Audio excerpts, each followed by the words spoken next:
سلطان محمد فاتح یا سلطان محمد الثانی، پیدائش 30 مارچ 1432 اور وفات 3 مئی 1481۔ سلطنت عثمانیہ کے 7ویں سلطان تھے جو 1444 سے 1446 اور 1451 سے 1481 تک سلطنت عثمانیہ کے سلطان رہے۔ انہوں نے محض 21 سال کی عمر میں قسطنطنیہ فتح کر کے عیسائیوں کی بازنطینی سلطنت کا ہمیشہ کے لیے خاتمہ کر دیا۔ اس عظیم الشان فتح کے بعد انہوں نے اپنے خطبات میں کیسر کا اضافہ کیا۔ انہیں سلطان محمد الفاتح یا سلطان الفاتح کے القابات سے بھی یاد کیا جاتا ہے۔ سلطان محمد ثانی نے مسیحیوں کی اس عظیم مرکز اور بازنطینی سلطنت کے اس مستحکم قلعے کو فتح کر کے حضرت محمد صلی اللہ علیہ وآلہ وسلم کی خواہش کو پورا کر دکھایا۔ حضور صلی اللہ علیہ وآلہ وسلم نے اپنی زندگی میں فتح قسطنطنیہ کی خواہش کا اظہار کرتے ہوئے اس کے فاتحین کو جنت کی بشارت دی تھی۔ قسطنطنیہ فتح کر کے سلطان محمد ثانی نے اسلام کی نامور ہستیوں میں ایک ممتاز شخصیت کی حیثیت اختیار کر لی۔ قسطنطنیہ فتح ہوا اور زمانے نے دیکھا کہ بازنطینی سلطنت کے 1000 سالہ غرور اور تکبر کے بت اوندھے پڑے ہوئے ہیں اور قسطنطنیہ کی فصیل کے نیچے حضرت ابو ایوب انصاری رضی اللہ عنہ کے مقبرے پر ہلالی پرچم کا سایہ ہے۔ قسطنطنیہ کی تصغیر عالم اسلام کے لیے مسلمانوں کی جرأت اور شجاعت کی یادگار ہے۔ محمد فاتح نے اینز، گلاتا اور کیفے کے علاقے عثمانی سلطنت میں شامل کیے، جبکہ محاصرہ بغداد میں بھی حصہ لیا جہاں وہ شدید زخمی ہوئے۔ 1458 میں انہوں نے موریہ کا بیشتر حصہ اور 1 سال بعد سربیہ فتح کر لیا۔ 1461 میں اماسرا اور اسفنیار عثمانی سلطنت میں شامل ہوئے۔ انہوں نے یونانی سلطنت طرابزون کا خاتمہ کیا اور 1462 میں رومانیہ، یازچی اور مدینی بھی سلطنت میں شامل کر لیے۔ محمد ثانی 30 مارچ 1432 کو ادرنہ میں پیدا ہوئے جو اس وقت سلطنت عثمانیہ کا دارالحکومت تھا۔ ان کے والد سلطان مراد ثانی اور والدہ ہما خاتون تھی۔ 11 سال کی عمر میں محمد ثانی کو اماسیا بھیج دیا گیا جہاں انہوں نے حکومت سنبھالنے کی تربیت حاصل کی۔ اگست 1444 میں مراد ثانی اناطولیہ میں امارت کرمان کے ساتھ امن معاہدے کے بعد 12 سالہ محمد ثانی کے حق میں سلطنت سے دستبردار ہو گئے۔ اپنے پہلے دور بادشاہت کے دوران میں جنگ ورنا کے خدشات کے پیش نظر سلطان محمد نے اپنے والد مراد ثانی سے تخت سنبھالنے کا مطالبہ کیا، لیکن انہوں نے زاہدانہ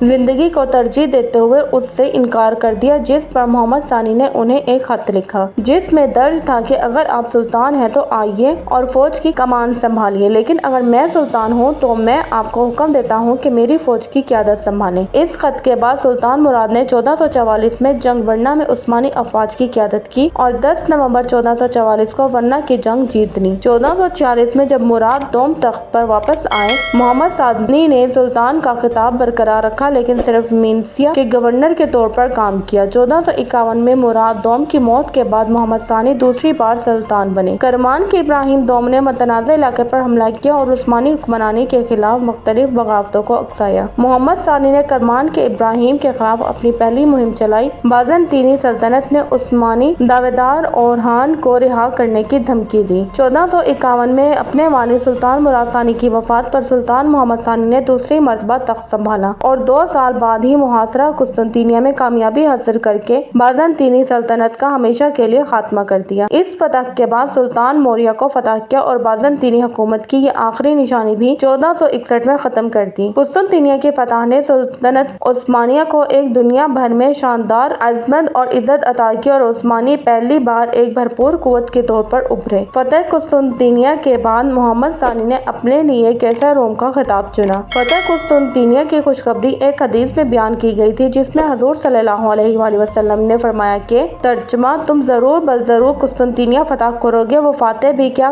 باکمال ہوگا اور وہ فوج بھی کیا باکمال ہوگی۔ ابو ایوب انصاری جو حضور صلی اللہ علیہ وآلہ وسلم کے ساتھی تھے، قسطنطنیہ کے پہلے محاصرے کے دوران فوت ہوئے تھے۔ جیسے ہی محمد دوم کی فوج قسطنطنیہ کے قریب پہنچی، محمد کے شیخاق شمس الدین نے ابو ایوب انصاری کا مقبرہ دریافت کیا۔ فتح کے بعد محمد نے اس جگہ پر ایوب سلطان مسجد تعمیر کی تاکہ اسلامی دنیا میں فتح کی اہمیت پر زور دیا جا سکے اور غازی کے طور پر اپنے کردار کو اجاگر کیا جا سکے۔ 1453 میں محمد نے 80,000 2 لاکھ کی فوج کے ساتھ 70 سے زیادہ توپ خانے اور 320 جہازوں کی بحریہ کے ساتھ قسطنطنیہ کا محاصرہ کیا۔ یہ شہر سمندر اور زمین سے گھرا ہوا تھا۔ باسفورس کے داخلی دروازے پر بیڑا ساحل سے ساحل تک ایک ہلال کی شکل میں پھیلا ہوا تھا تاکہ قسطنطنیہ کے لیے سمندر سے کسی بھی مدد کو روکا یا پسپا کیا جا سکے۔ اپریل کے اوائل میں قسطنطنیہ کا محاصرہ شروع ہوا۔ سب سے پہلے شہر کی دیواروں نے ترکوں کو روک دیا، حالانکہ محمد کی فوج نے اوربان کے ڈیزائن کردہ نئے بمبارڈ کا استعمال کیا جو ڈارڈنیلز گن سے ملتی جلتی ایک بڑی توپ تھی۔ گولڈن ہارن کی بندرگاہ کو بوم چین نے بلاک کر دیا تھا اور 28 جنگی جہاز نے اس کا دفاع کیا تھا۔ 22 اپریل کو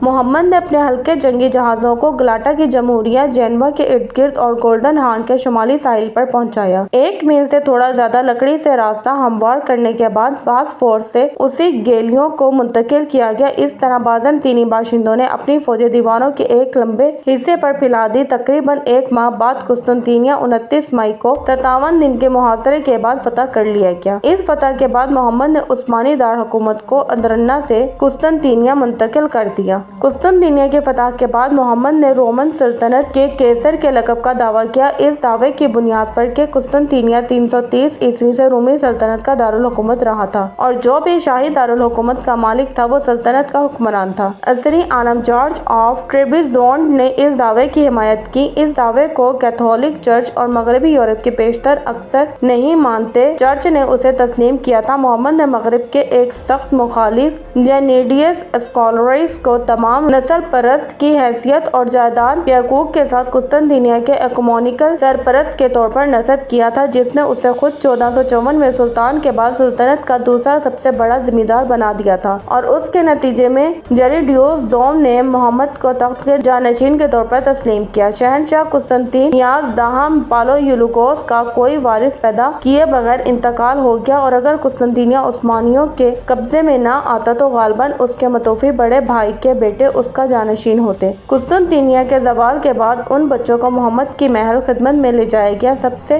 بڑا لڑکا، جس کا نام بدل کر ہاس مراد رکھا گیا، محمد کا ذاتی پسندیدہ بن گیا اور بلقان کی بیلربی کے طور پر خدمات انجام دی۔ چھوٹے بیٹے، جس کا نام بدل کر مسیح پاشا رکھا گیا، عثمانی بیڑے اور گلیپولی کے زنجق بے کے ایڈمرل بن گئے۔ انہوں نے بالآخر محمد کے بیٹے بایزید ثانی کے ماتحت 2 بار وزیر اعظم کی حیثیت سے خدمات انجام دی۔ قسطنطنیہ کے زوال کے بعد محمد نے 1458 اور 1460 میں 2 مہمات میں موریہ میں اور 1461 میں شمال مشرقی اناطولیہ میں ٹریپیزونڈ کی سلطنت کو بھی فتح کیا۔ اس طرح بازنطینی حکمرانی کے آخری 2 عصار سلطنت عثمانیہ نے جذب کر لیے۔ قسطنطنیہ کی فتح نے ملک کو بے پناہ شان و شوکت اور وقار عطا کیا۔ اس بات کے کچھ تاریخی شواہد موجود ہیں کہ قسطنطنیہ کی فتح کے 10 سال بعد محمد دوم نے ٹرائے کے مقام کا دورہ کیا اور فخر کیا کہ اس نے یونانیوں کو فتح کر کے ٹروجنوں کا بدلہ لے لیا تھا۔ قسطنطنیہ کی فتح نے محمد ثانی کو اپنی توجہ اناطولیہ پر مرکوز کرنے کی مہلت دی۔ محمد ثانی اناطولیہ میں قائم ترک ریاستوں اور شمال مشرقی اناطولیہ کی مسیحی سلطنت طرابزون کا خاتمہ کر کے ایشیائے کوچک کو ایک سیاسی وحدت میں تبدیل کرنا چاہتا تھا۔ اناطولیہ کو مکمل فتح کرنے کی صورت میں ہی وہ یورپ میں مزید فتوحات حاصل کر سکتا تھا۔ اناطولیہ اور قسطنطنیہ کی فتوحات اور اسے اپنا دارالحکومت قرار دینے کے بعد محمد ثانی نے یورپ میں پیش قدمی کی۔ وہ سابق رومی سلطنت کو سلطنت عثمانیہ کے پرچم تلے لانا چاہتا تھا، جس کے لیے انہوں نے 1480 میں اٹلی پر حملہ کیا، جس کا مقصد روم پر حملہ کر کے 751 عیسوی کے بعد پہلی مرتبہ رومی سلطنت کو دوبارہ یکجا کرنا تھا، اور پہلے مرحلے میں اس نے 1480 میں اوٹرانٹو فتح کر لیا، لیکن 1443 اور 1468 کے بعد 1480 میں تیسری مرتبہ البانیہ میں سکندر بیگ کی بغاوت نے افواج کے رابطے کو منقطع کر دیا، جس کی بدولت پوپ چہارم نے ایک زبردست فوج لے کر 1481 میں اوٹرانٹو کو مسلمانوں سے چھین لیا۔ دوسری جانب محمد ثانی نے